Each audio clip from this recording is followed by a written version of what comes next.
Welcome back to the battle for first place in Group C. Hong Kong Attitude from the LMS versus Lowkey Esports from the VCS. The second seed from the VCS won the last time that these teams met. Now the stakes are much higher. Both teams are guaranteed to appear in the knockout stage. And both of these teams want to win because you want to avoid taking second and therefore fighting the likes of Clutch, Splice, or Damwon. It's just about having a theoretically easier road into the group part of the tournament. Theoretically easier. Now the thing is we kind of knew that it would come down to the top of the day. You asked who's going to get out of this group, and immediately we're like, LMS, VCS. Yeah. But now it's clutch time, which who is actually going to stand above each other? Because you could sentence the other team to death. Whoever that pool 2 seed or second seed is, they could face Damwon in a best of 5. It's like, there goes your hopes. And now it's this shift of power in the sense of, is Vietnam finally going to rise above the LMS, where their second seed will take down their third seed? Or will the LMS pump the brakes and say, no, we are still a power region. You still must respect us. And unless it's your first seed, you have no chance. And also, just to jump in really quickly, it would be the only pool 2 seed team to knock down the third seed from a major region, which would be a monumental achievement. Yeah, and that is the thing, right? Like pool 2, if you're looking at the 2 regions and if they are comparable rather than this one is better than that one, like 2 versus 3, maybe you can hedge that somewhat. But in terms of just like Group C overall, these regions are just very close together. They've been together in the past, and in the future we'll be tracking in that direction. So it's not just this game. It's not just if you can get away from the big 3 teams from the major regions that have got out. It's literally bragging rights heading into the next year's domestic set of play. It absolutely is. Let's dial into this specific matchup, though, and who will be an important figure in helping a team pick up a win. We want to take a look at the mid lane matchup. Artifact in particular was somebody that's been quite impressive. I think EGM has said backstage, one of many, that his Tristana is arguably the best on the team. Yeah, we could definitely say that.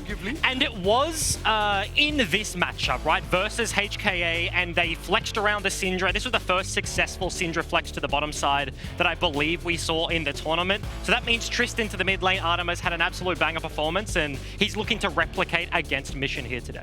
And his partner in crime with D and K, I also think is what makes Lowkey such a powerhouse threat, especially in the early game. It's usually these two that cause a lot of that chaos, that get those dives. They said it in an interview, I'll repeat it here. They're not going for objectives. They are going for kills. Whereas to echo spawn, HKA, the LMS, they play a much slower pace game. They are trying to focus more on those objectives and that setup. So can Mission challenge Artifact, slow down kind of the ignition for Lowkey Esports? Let's turn our attention very quickly to Hong Kong Attitude, because coming into it, we anticipated Lowkey. Many people thought Lowkey were going to win the group. What does Hong Kong Attitude have to do against Lowkey right now, in addition to what we just talked about outside of the mid lane?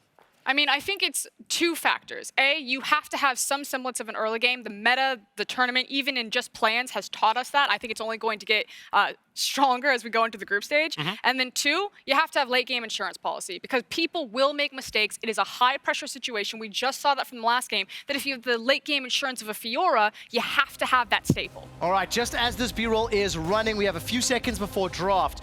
Who will win this game and why? I think Lowkey, I think it's going to come down to the early game. I think they're much more oppressive, they're much more aggressive and creative, and they're going to pick up the W. I agree. I think Lowkey Esports, it's time for the VCS to rise up above the LMS and truly take their mantle as a power region. Oh, I absolutely love that line. It's time to find out who will take first place in Group C. Let's hit the rift. Thank you, Quickshot. I agree. Let's find out. HKA, Hong Kong Attitude versus Lowkey Esports. And I honestly, coming into the tournament, I was like, ooh, Lowkey, clear favorites to make it out of the group. And over the last 4 days, or 2 days that they've been playing, it's become very clear to me that this group is infinitely closer than I ever thought it would be, and that as much as I think Artifact is like an insane player, when push comes to shove, both of these teams have been so even in the late game, and it feels like it's almost always come down to a single clutch decision, Ender. Yeah, and that's going to be super important here to track who can keep a level head in a game that means so much. As the analyst desk was mentioning, just going second place means you have the chance of facing against Damwon, which no one wants to see on the other side. By the way, I love that we mentioned no other team but Damwon. It's not like, ooh, you got to play against Clutch. Oh, you got to play against Splice. It's literally Damwon. Damwon is the nightmare scenario for both these lineups. But the Pantheon will be banned. The Tristana banned away as well. Makes sense when you've seen the successful flexes coming in from Artifact, and the Renekton, LeBlanc, and Gragas will follow. So a lot of individual comfort picks as well as meta power picks taken off the board. Interesting to see the Gragas banned away by Lowkey Esports, knowing that DNK loves that champion, whether it's with the Predator or more usually the Dark Harvest for him, but will be removed from the game this time around. Now, seeing a Morgana ban come through, Qiyana has been left open. I think this champ is so strong on the current patch. Even with a small nerf, it is still super, super good. But as Lowkey have shown time and time again throughout this tournament, they still value the Akali so heavily. And we've seen why. Artifact in these mid to late game situations can be so brutal. He can be so good on this champion. And realistically, I think this makes a ton of sense. I don't think teams value individual comfort enough in high pressure scenarios, and it's very clear that Lowkey do, and it's something that I respect. The downside is, by prioritizing this Akali, you're giving over a champion that in general, I think is perceived to be more powerful in the Rakan. Potentially could have given up to Xayah as well, but it looks like Hong Kong Attitude might shift their draft a little bit and allow for the potential flex pick of the Syndra. All right, I think, let's go with Xayah. All right. Rakan's a pretty good combo, Dracos, but we'll have to wait and see what they do go for now. I think it is important to put Unified and Kaiwing on some comfort and on some playmakers in this bottom lane, because when I look at Hong Kong Attitude as a team, this is a team that loves to fight you all the time. So equipping yourself with the engage of Rakan and the team fight output of a Xayah is very, very powerful. And now a Caitlyn has been locked in, a champion that, well, we just haven't seen in a long time, to be honest. Her ability to be a lane bully often feels much less viable in pro play than it might feel in solo queue. But backed up by an Elise, maybe we just see an incredibly oppressive bot side set of control for Lowkey. It is interesting, though, because usually when you see Caitlyn picked against the Xayah Rakan, you throw a Morgana right next to it. But of course, with a Morgana ban coming through from HKA, it removes that option. Now, there are still plenty of counter picks for this Rakan or matchups people like to take into it. There's more than two, which is the important thing, because you can't get banned out, because you have the Nautilus, you have the Thresh, you have the Leona as well. All good options with CC to layer down with traps with the Caitlyn. It's less about just hard pushing that lane, though, and more about some of the all-in power that accompanies it. And the nice thing is, even if supports are banned away here, Caitlyn can do a decent job of protecting herself against the Rakan. Standing on a trap limits a lot of his ability to make plays, as well as the 90 caliber net to take her out to safety. So the Thresh ban might be a bit frustrating for the likes of Venus, who had a pretty solid game on it this tournament, but will not be the biggest concern. Syndra now taken away. They saw the hover earlier, do not want to give it over. I wonder if Hong Kong Attitude have the same read on this game as we do, or we think it's going to be a little bit more dependent on the scaling of these picks. In that case, I could see Mission going back to a personal favorite of his as the Corki. Pretty good matchup into the Akali, can build some defensive tools in that matchup, and eventually will just outscale in terms of the range you offer in team fights and that constant, reliable DPS. Could be a very strong backliner right next to that Xayah if you want to ensure that late game scaling. Do we see even more creativity? Something like a Twisted Fate coming out. We've seen in the LEC, at least domestically, be a very strong answer. But the Galio actually going to be taken away. This is one of the few groups where it feels like the Galio mid pick has been quite consistently popular outside of the few times that Saros played it. Now banning, you got to be careful here, HKA. You got to decide exactly what you want to bring to the table. Lissandra would be interesting. Well, Lissandra, I mean, that's looking for more early fighting, right? And the lockdown CC against the Akali may be trying to force something like a cleanse out of that type of a pick. But Lissandra's pick we've seen now just a little bit. Still hasn't received like monster buffs on these last few patches that would make it suddenly appear in professional play. But this is a pick for a long time people liked taking up against the Akali because of things like the Aftershock in the mid lane. When you get all in, you can reliably proc that and stay alive, as well as the ability just to lock down single targets in fights. Oh, interesting. Lux, most likely going into the hands of Venus on the bottom side of the map. Now, Lux was incredibly powerful in Meta's past, usually with the Aftershock, and can very easily deny the mostly telegraphed engage from Rakan in the early to mid game. And because they have Elise alongside it, you have very strong presence in the early game for your jungler. So you can put DNK around that bottom lane and basically guarantee that you are allowed to push up. Eliminate a lot of the threat of Crash being able to look for an early game gank and play for the plates. That's what you go for when you have a Lux support and a Caitlyn as an AD carry. It's all about chipping away at those plates and playing for heavy pressure and snowballing the game. And now Camille locked in. Hong Kong Attitude debating their options here on the final pick. Looks like Okay, yeah, I do, audience. I thought we might see the swip swap, but it's not going to happen. It will be the Gangplank in the end. And this is interesting, Ender, because now, once again, we see so much explosive pick potential on one side. You got the Elise, the Camille, the Lux, Caitlyn traps to follow up as well, and an Akali, of course, is just lethal in her own right. But on the opposite side, you have a GPL, you have a Lissandra, and you have the unstoppable damage source in the late game that is Xayah. I think it's very clear what Hong Kong Attitude are trying to do in this game. Get to level 6 and then make a play around this bottom lane. If you know Celebrity and Venus are pushing, bring the global presence of a Gangplank ult, bring Elise in and Mission to rotate down. That's a very strong mid lane 2 versus 2 to get pressure. And then try to punish this pushing bottom lane. If you can split the map against something like a Caitlyn and a Lux, they're going to be very, very unhappy. It's true. And honestly, if you had to do it against any pick against Lowkey Esports, I feel like it might be Venus's Lux. 5-1 on the pick domestically.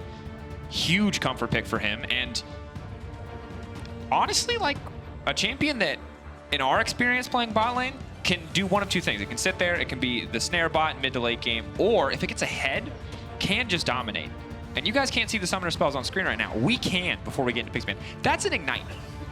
Lux is here to kill people. Oh yeah. Lux is here to smack people down in trades. And if you are unified in Kaiwing, you need to be very careful about how you pick your fights. But luckily, Crash is there to back you up in the Lisa. Yeah, this is going to be a really interesting game right here because you can split the map nice and tidily, because when you have an Elise and a Camille up against a Gangplank, you think early pressure, shut down 3Z, make him have a rough time, and then you can just unlock Hani to run around the map and start getting kills. It comes down to this for these two teams, first or second seed going into the knockout stage. We're getting onto the Rift.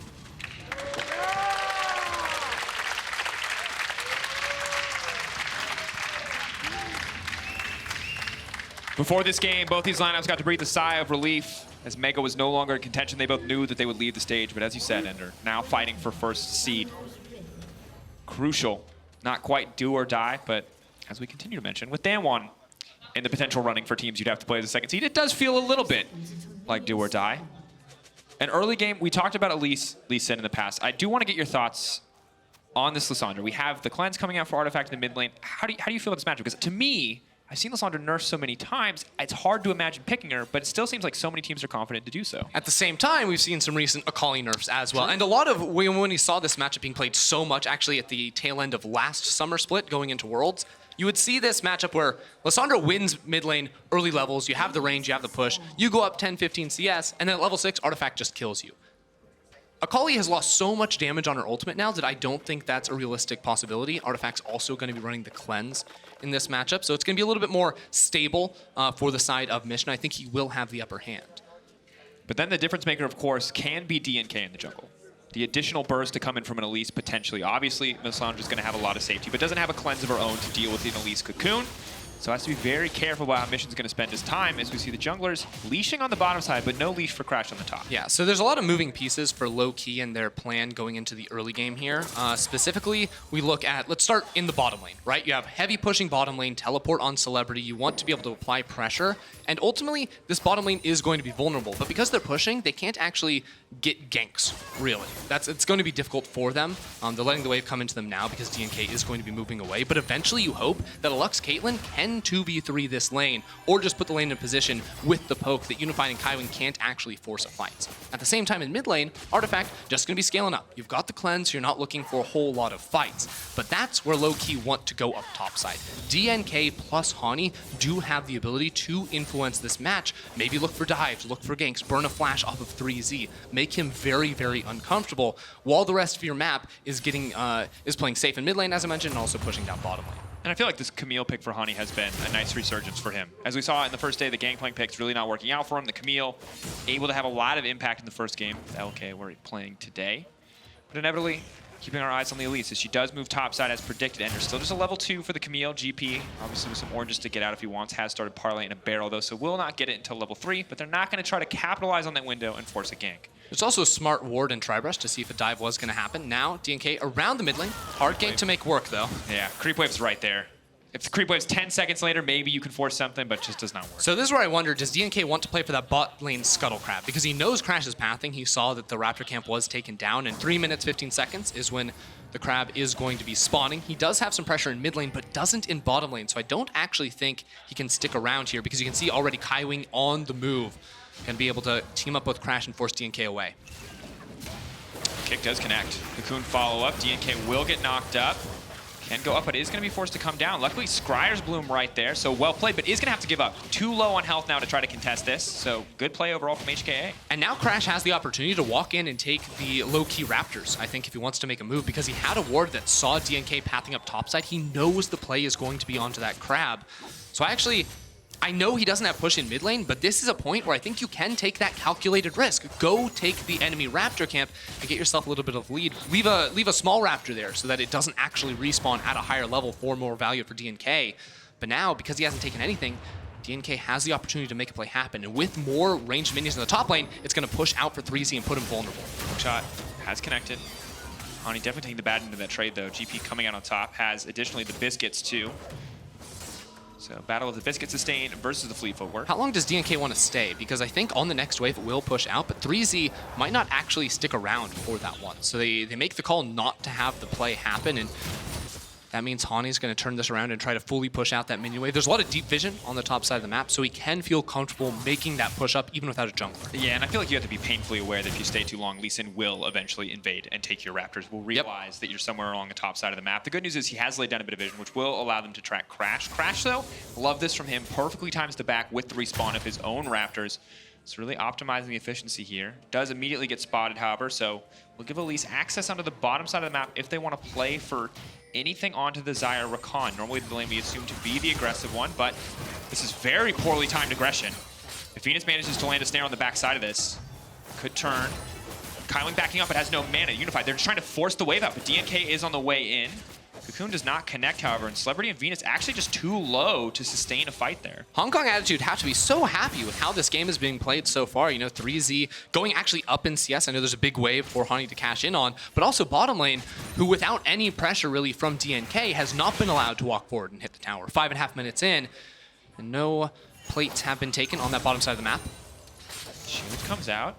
Looks like we're seeing the back come in from the Caitlyn, and this is where we might start to see things shift, because the lethal tempo for Xayah does mean she can sustain wave pressure a lot more, and additionally the TP from Caitlyn means she can come back with a BF sword and now really start to poke the enemy out.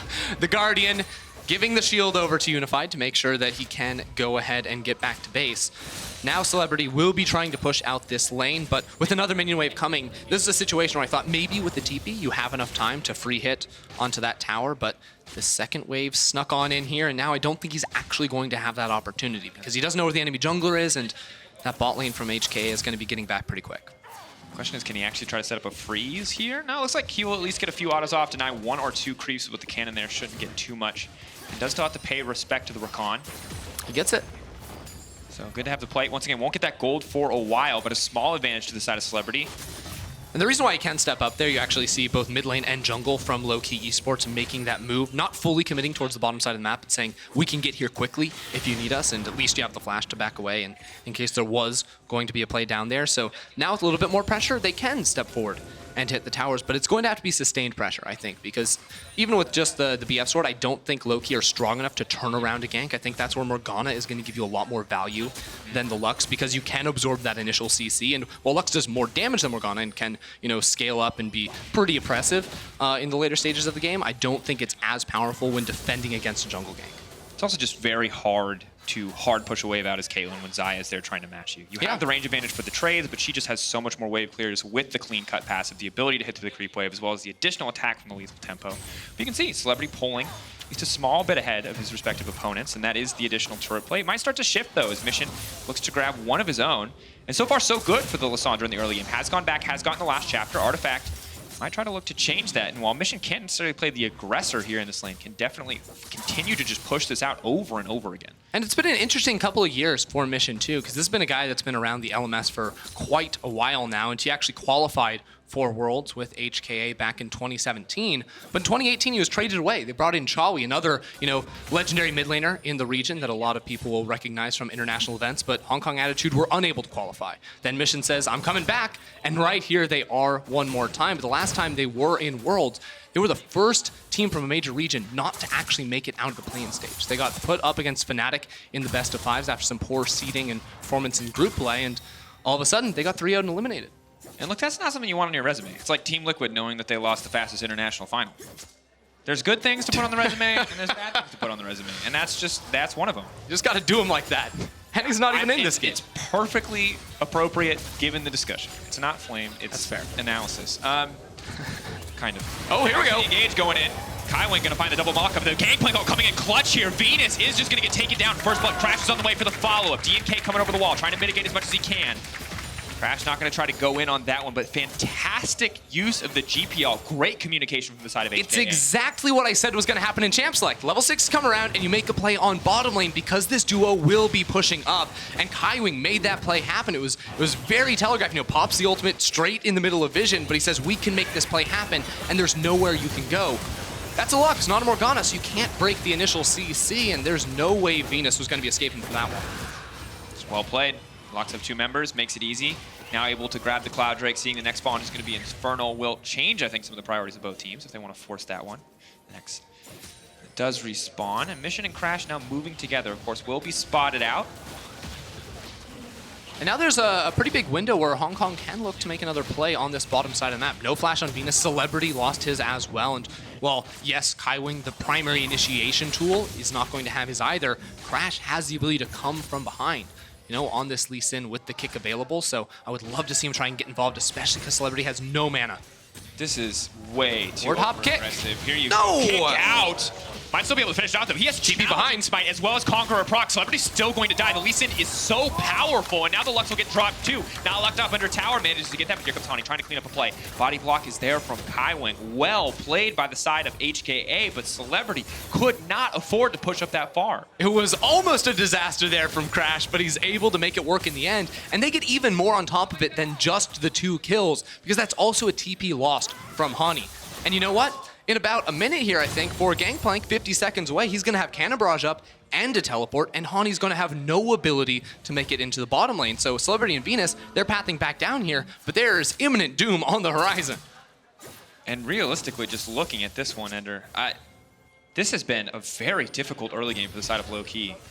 The bot lane 2 times in a row now with this duo that you expect to be very aggressive to kind of sustain pressure against a normally terrifying Xayah Rakan has not really been able to do so. Has been punished every time they've tried to sustain it. And what's the idea of Caitlyn Lux? It's about getting turret plates in the early game, poking out your opponents and creating pressure. Right now, they have taken 1 turret plate from Hong Kong, and HKA have picked up 3, on top of all the kills they've gotten to. And now Lee Sin also has not only the kill, not only the assist, but a 20 CS advantage in the jungle. And if you're an Elise and you're behind in the game, things get very scary very fast. Because we've seen what DNK can do when he's got a ton of AP, when he can start to look to, you know, 50% or almost one-shot a lot of the opposition.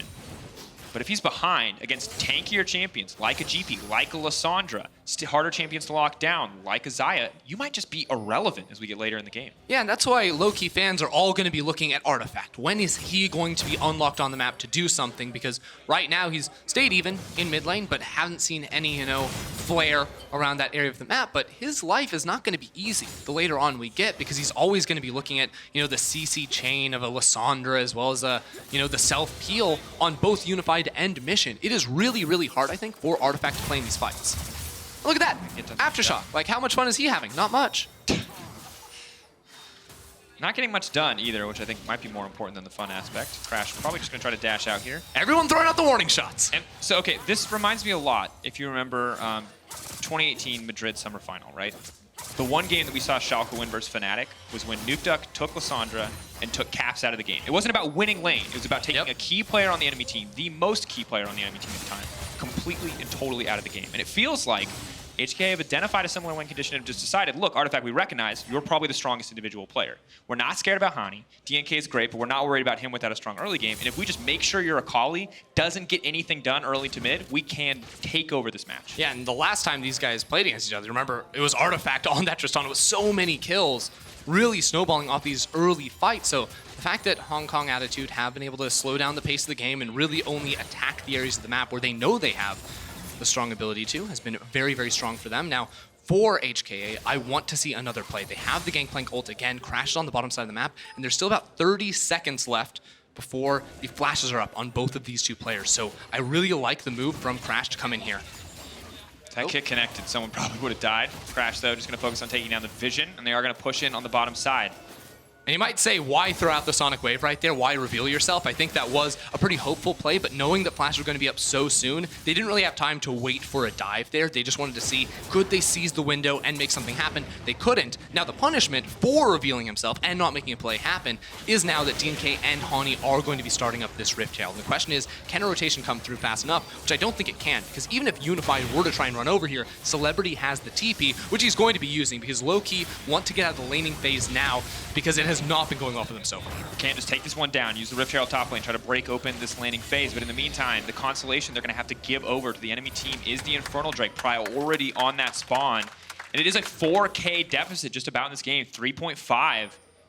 They need to get gold fast. They need someone on this team who's actually going to be strong that can actually make a difference, because right now they are just steadily falling behind. This is really not ideal for Lowkey. Yes, they get the Herald, but it's after turret plates go down, so it's not like they can just funnel a ton of gold onto Celebrity to make up for the missteps inside of the laning phase. And as you mentioned, that's an Infernal on the other side of the map. All these players on the side of HKA are going to be so thrilled to get that. And even with the Herald, they are the second team to get the tower, so they don't actually get that bonus on top. And honestly, just catastrophic early game for the side of Lowkey. Because the thing is their composition is quite hard to play as you get later. Oh, absolutely. Outside of picks, it's all very difficult. Maybe they can hope to get a little bit more of the gold back in their favor as they move in on this second tower, but the GPL is going to mostly stop that in its tracks. Celebrity with a lot of confidence to stay here. However, any team with Lissandra in it can kick off a fight anytime they want.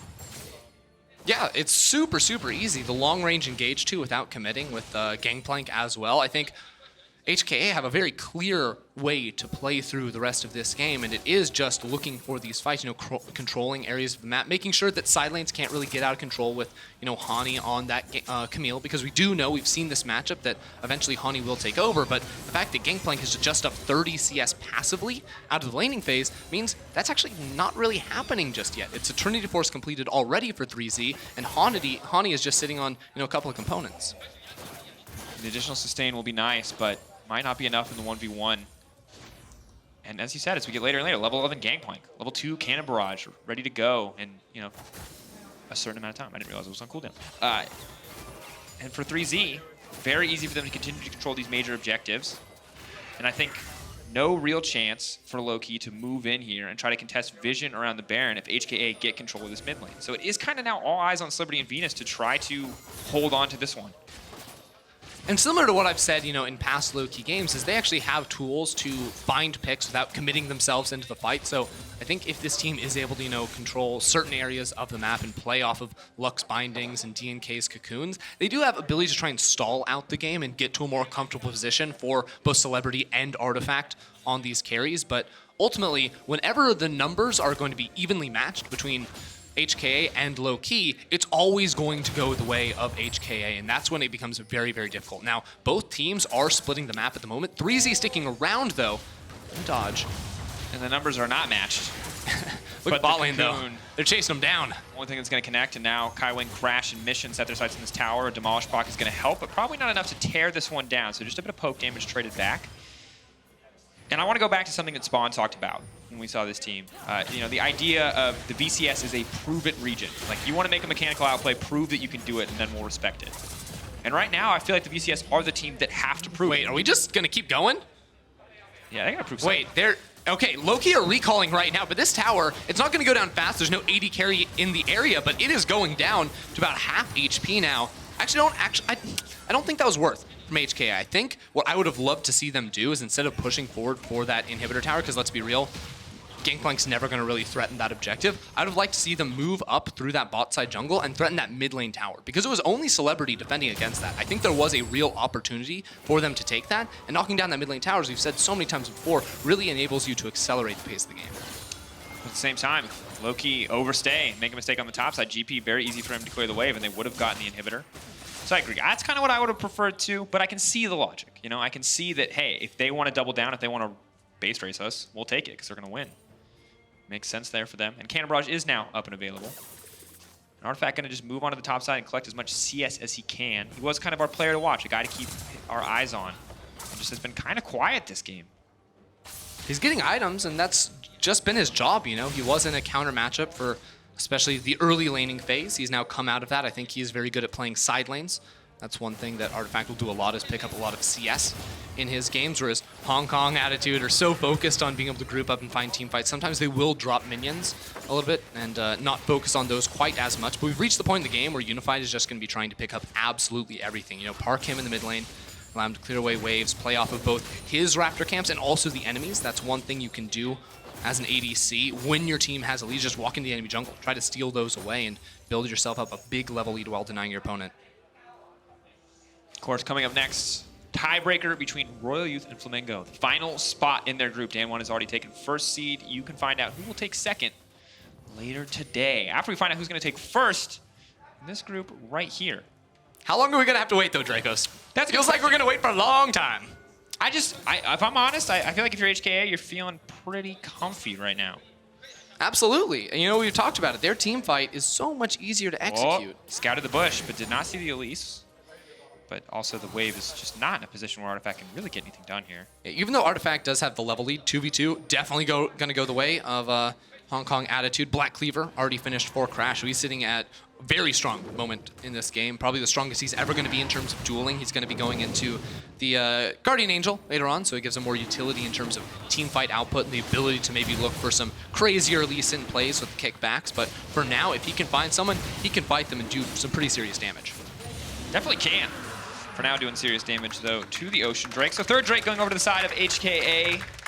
While Ocean, not necessarily ideal, obviously provides an even bigger win con in the Elder if we do want to go late. So this is the problem I was sort of talking about when both teams committed so hard in taking the tier 2s and even moving on towards the inhibitor towers on opposite sides of the map, is that it's just wave clear city because the map is so lopsided. You can see Artifact fully push in top lane, 3C fully push in bot lane, and no one can do anything because the mid lane towers are both still up.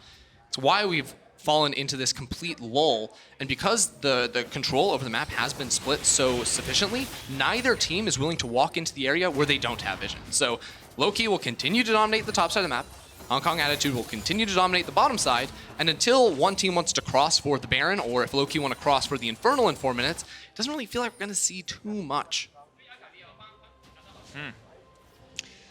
Slow and steady wins the race, is the old adage. Yes, it does. Get her done. All right. We'll see you in 20 minutes. Nah. I mean, the thing is like, in theory, and bear with me, because at this point it is purely Okay, theory. talk me through it. Talk me through it, Dracos. If you hit a Lux Binding, and Caitlyn lands a trap, and then Elise hits Cocoon, you have a lot of CC. That's my theory. Okay, when was the last time you saw Venus actually throw out a Q? It's been like 10 minutes. It's very true.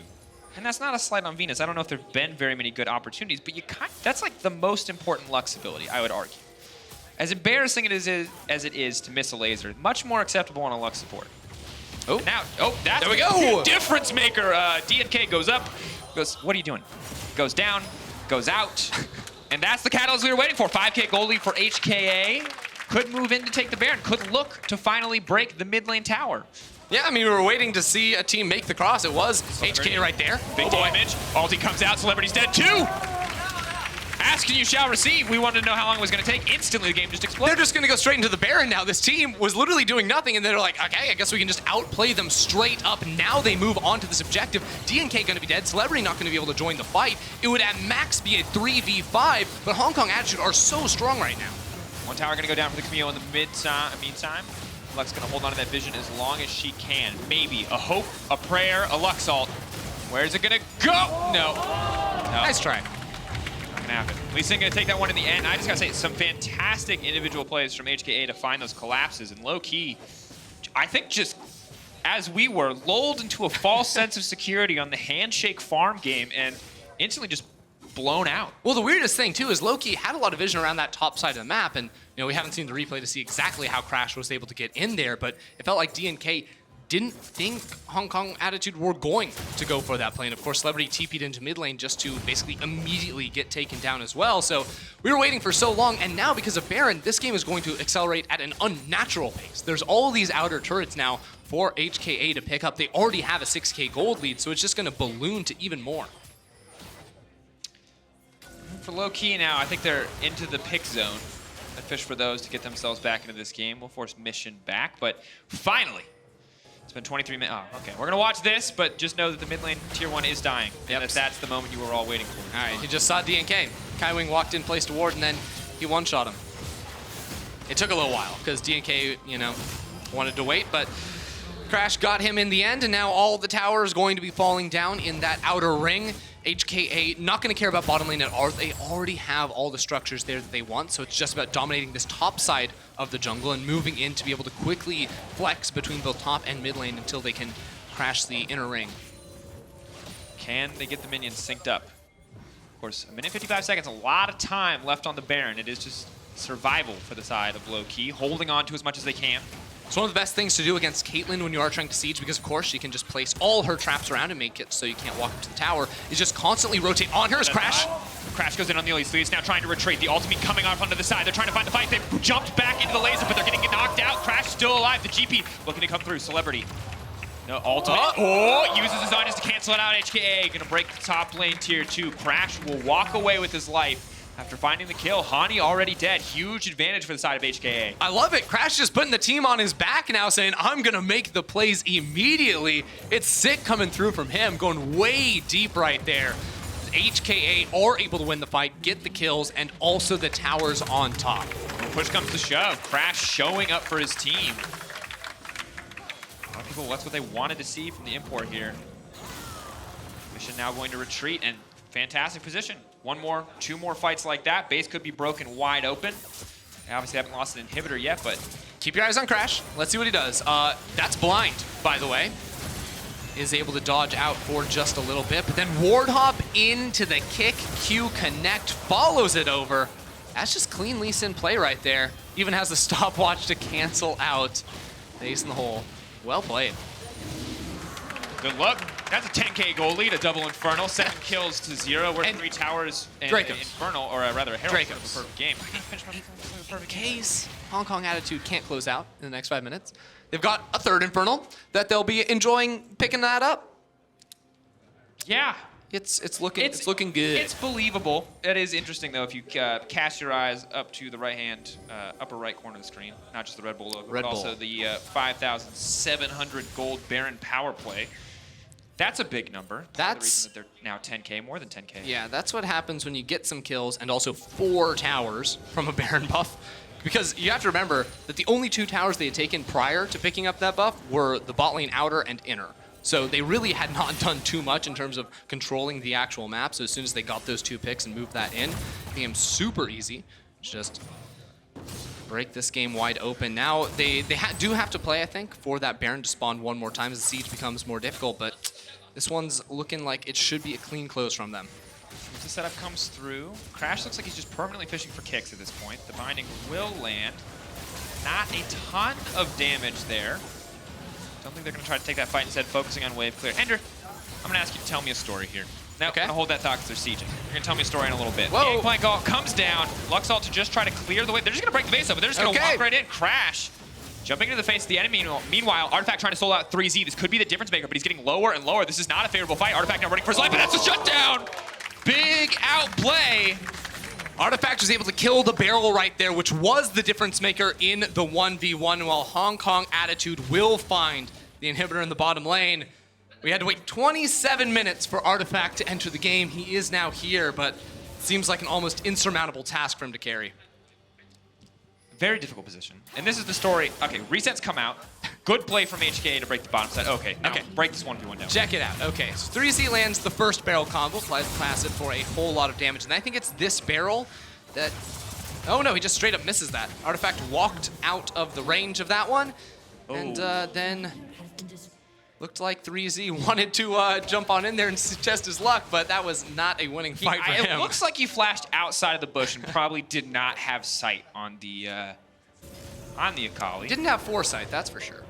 That's fine. At the end of the day, still a massive lead, 10K up. And okay, now it's story time, because we've got 30 seconds to Baron, and that's exactly how long you have to tell me. How do Lowkey get back in this game? It has to be possible, because HKA haven't ended the game yet, so how do they do it? I mean, it's super up. I think if this Baron goes over, it is not looking good at all for Hong Kong Attitude. So they have to figure out some way to stop this from happening. Probably have to play off a good pick. Could be this. Could be this one. Crash running for his life, of course, has GA. They overcommit for this one, though. Could turn against them. Mission and Kaiwing waiting. Fog of War. Fight try to kick off the flash forward. Elise goes up, has really no way out though. Comes down in the middle of the team. That is definitely not what they wanted. Baron is now respawned. Jungler is now dead. That's going to be the second Baron for HKA. Maybe this is the time for the Lux Miracle Steal, but the rest of the team don't even seem that interested in coming to contest the objective. This is so massive for Hong Kong Attitude. Just the ability now to be able to get themselves the best seeding possible moving in. Because remember, 2017, this team was embarrassed, honestly, not to be able to make it out of the play-in stage to set themselves up for the best possible success by finishing first. Now with the Baron, with an inhibitor already, the siege to come is the one that will cement them in first seed. Second Baron, 28 minutes into the game. Crash now barreling down mid lane. Unified and Kaiwing behind him. See the pings coming under the top side of the map. GP's pushing in, ready to crash multiple waves. Not quite simultaneously. But now Lowkey have grouped up. If you're in the studio, you can hear the players talking very actively on stage. Obviously a moment of big pressure. Calm before the storm. You can see them playing over the wall here, trying to land a cocoon or a binding. This Crash. is the one. They're just taking it out. Can they just get the GA to start this off? Has been knocked out, but they've already used the ult in exchange. Rakan buying so much time for the rest of his team to just continue forward, and it's going to turn against them. Crash is still alive, but he's in the base. That's not what they wanted, but he gets one back. Still getting a 1-for-1 when all those resources are burned.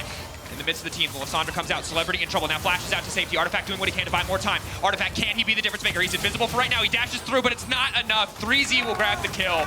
Baron buff now pushing in. HKA should just end the game. Hong Kong Attitude have everything they need to close. Only 2 members defending. Mission's gonna recall and look for the teleport on in to make that first minion immune to damage. They're looking for the end right here, Dracos. It all comes down to this push. Venus caught out and taken down. Celebrity versus the world. I don't think it's gonna be enough.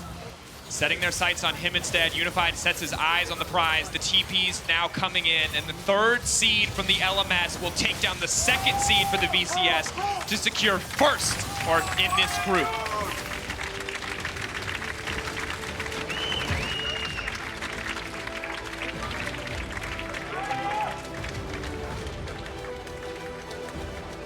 And from start to finish, the dominant game coming through for the side of HKA.